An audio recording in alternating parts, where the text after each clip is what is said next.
حدیث پاک سنیں گے آپ کی طبیعت بڑی ٹھنڈی ہوگی۔ میرے نبی پاک صلی اللہ تعالیٰ علیہ وسلم نے ارشاد فرماتے ہیں کہ جو بندہ سوال سے بچنا چاہے گا، ارادہ کرے گا اللہ میں نے کسی سے نہیں مانگنا، فرمایا جو سوال سے بچنا چاہے گا رب اسے سوال سے بچا لے گا۔ اور جو لوگوں سے بے نیاز ہونا چاہے گا، کہے گا یا اللہ مجھے دنیا داروں کا محتاج نہ بناؤ، اپنی بارگاہ سے عطا فرما۔ جو لوگوں سے بے نیاز ہونا چاہے گا اللہ لوگوں سے بے نیاز کر دے گا۔ اور فرمایا جو صبر کا ارادہ کرے گا اللہ اسے صبر کی توفیق بھی عطا فرما دے گا۔ ارادہ تو کرے، پروگرام تو بنائے، توفیق تو اللہ دے گا۔ جو صبر کا ارادہ کرے گا اللہ صبر کی توفیق بھی عطا کر دے گا۔ اور حضور صلی اللہ تعالی علیہ وسلم فرمانے لگے یاد رکھو کسی بندے کو جو بہترین تحفہ دیا گیا ہے نا، اگر کسی کو کوئی بہترین عطیہ ملا ہے تو پھر اللہ تعالیٰ نے اسے صبر عطا فرمایا ہے۔ یہ بہترین تحفہ ہے، اس سے زندگی سنور جاتی ہے، اس سے انسان باوقار اور مطمئن ہو جاتا ہے، اس سے اس کے شب و روز آسانی سے بیتتے ہیں، وہ دنیا کی پک ڈنڈیوں سے آسانی سے گزر کے اللہ کی بارگاہ عالی مرتبت میں سرخرو ہو کر حاضر ہو جاتا ہے۔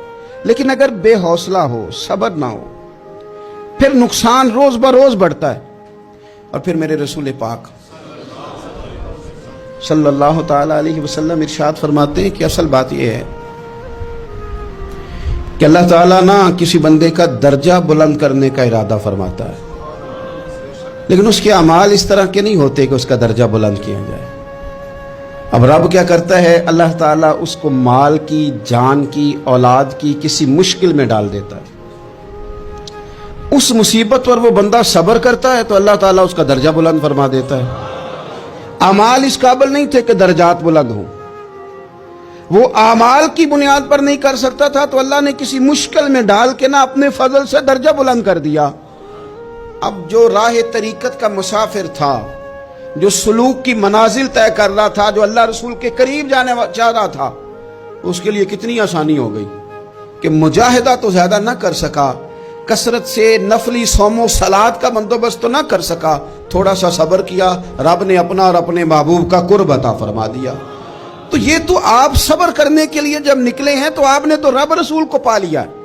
یہ صبر تو وہ والا سفر ہے جس کی جو منزل ہے وہ اللہ رسول کا قرب ہے۔ ہم لوگ تھوڑی تھوڑی باتوں میں حوصلہ ہار جاتے ہیں، صبر چھوڑ جاتے ہیں، پریشانی بڑھ جاتی ہے، پتہ نہیں ایسے محسوس ہوتا ہے کہ جیسے یہی بندہ دنیا کا سب سے دکھی بندہ ہے۔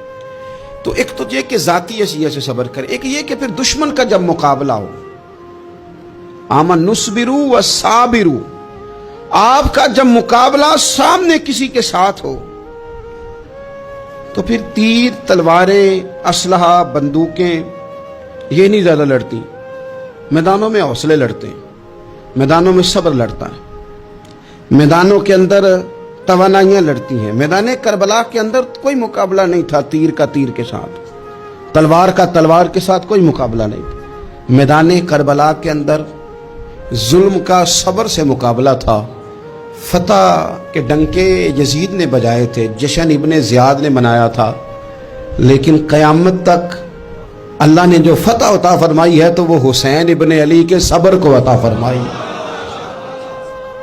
وہ سیدنا امام علی مقام کے صبر کو ملی۔ عزیز بھائی، صبر ہی ہمیشہ فاتح ہوتا ہے، صبر ہی جیتا کرتا ہے، صبر ہی کامیابیاں دیتا ہے، نتیجے صبر کے نکلتے ہیں، صبر کے، حوصلے کے نتیجے ہوتے ہیں۔ ہماری جلد بازی ہمیں شکست خوردہ کر دے گی، ہمارا حوصلہ نہ ہونا ہمیں ہرا دے گا، ہم کمزور پڑ جائیں گے اگر ہم بے حوصلہ ہو جائیں گے۔